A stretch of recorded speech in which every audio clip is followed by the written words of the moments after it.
اتنی نیکیاں حدیث پاک میں آیا جو کسی شخص کو کھانا کھلا دے اور اس کا روزہ کھلا دے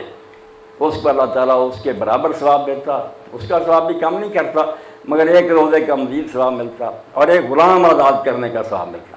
تو لوگوں نے پوچھا اللہ کے رسول سب کے پاس اتنا کھانا نہیں کھلا سکیں، تو فرمایا لسی کا ایک گھونٹی کو کسی کو پلا دے، ایک کھجور آدھی کھلا دے اس کو بھیجا۔ اتنے دروازے ہیں جنت میں داخل ہونے کے کہ آپ اگر ہمت کر لیں، کوشش کر لیں تو موقع ہی ہوتا۔ اور روزے کی بات کی فضیلت کتنی بڑی ہے، امام جعفر الصادق فرماتے ہیں روزہ دار جو نوم الصائم عبادت، روزہ رکھنے کے بعد وہ سویا بھی رہے عبادت میں لکھا جاتا ہے، بسمت و تسبیح، اور اگر وہ خاموش بھی رہے اس کی خاموشی تسبیح لکھی جاتی کہ یہ ذکر کر رہا۔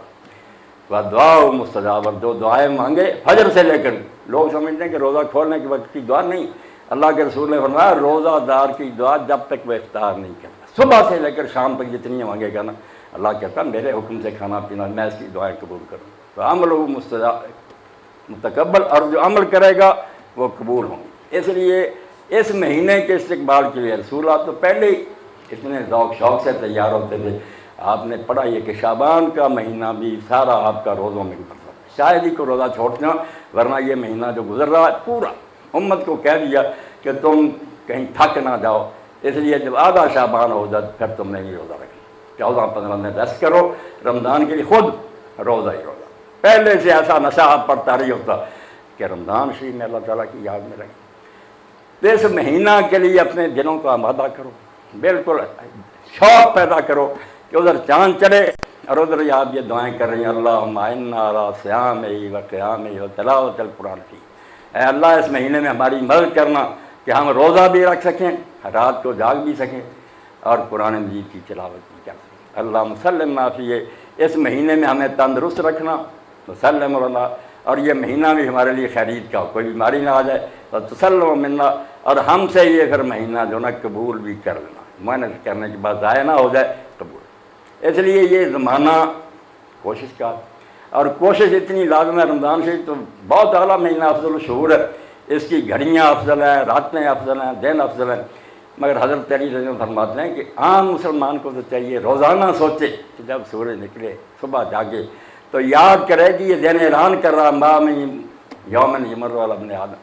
کہ جو دن بھی تمہارے سامنے گزرتا ہے اللہ قال ذلک الیوم، مجھے اور آپ سب کو بچی وہ دن پکارتا جب صبح آپ اٹھتے ہیں، کل فیہا خیرن کفر فیہا خیرن، کہ اللہ تعالیٰ نے بونس کے طور پر ایک دن اور تجھے دے دیا، پتہ نہیں تیری زندگی کا یہ آخری دن ہو، اگلی صبح نصیب ہی نہ ہو، اس لیے میرے اندر کوئی اچھے کام کر لینا، کوئی اچھی باتیں کرنا، اشہد لہو بکا یوم القیامۃ، تاکہ تیرے لیے قیامت کے دن میں گواہی دے سکوں، میں آیا تھا پورا دن گزرا، اس نے مجھے ناراض کر کے نہیں بھیجا، میرے اندر نیکیاں کی۔ کوشش کریں کہ زندگی ایسے بسر ہو جائے کہ جب واپس لوٹیں اللہ راضی ہو جائے، اس کے رسول علیہ السلام راضی ہو جائیں، مگر اس معاملے میں آپ کا رول مردوں سے زیادہ، مرد بیچاروں کے ذمہ نفقہ مہیا کریں، خرچہ، بچوں کی تربیت۔ میں نے ایک واقعہ پڑھا، سلطان محمود غزنوی رحمۃ اللہ علیہ ہندوستان پر حملہ آور ہوئے، ان کی فوج میں ایک یتیم بچہ دیا جو ماں نے بڑی شفقت سے پالا تھا، گھروں میں محنت کر کے اس کو پالا تھا، وہ بھی مجاہدین میں آیا۔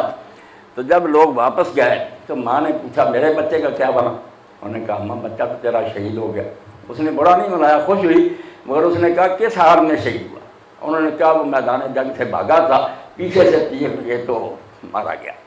ماں بہت روئی، اس نے کہا اس نے میرا دودھ حرام کر دیا، کوئی بات نہیں شہید، مگر سینہ تان کر کھڑا رہتا، میدان جنگ کیوں چھوڑا؟ بات آہستہ آہستہ سلطان تک پہنچی، انہوں نے جب تحقیق کی تو بات ہی غلط نکلی، ثابت یہی ہو کہ بچہ میدان سے بھاگا نہیں، ڈٹا تھا، سینے پر زخم پائے، ماں نے سجدہ کیا کہ شکر ہے مجھ بیوہ کی لاج اس نے رکھی جیسے میرے بچے کو ہونا چاہیے تھا۔ آپ بچے تیار کر لیں تو یقین جانیں، جیسے اقبال کہتے ہیں بطول باش و پینا شود حسین، یہ بے حیائی کا زمانہ جو ہے اس سے دور ہو جا، فاطمہ بن جا جس کا جنازہ بھی لوگوں نے نہ دیکھا کہ در آغوش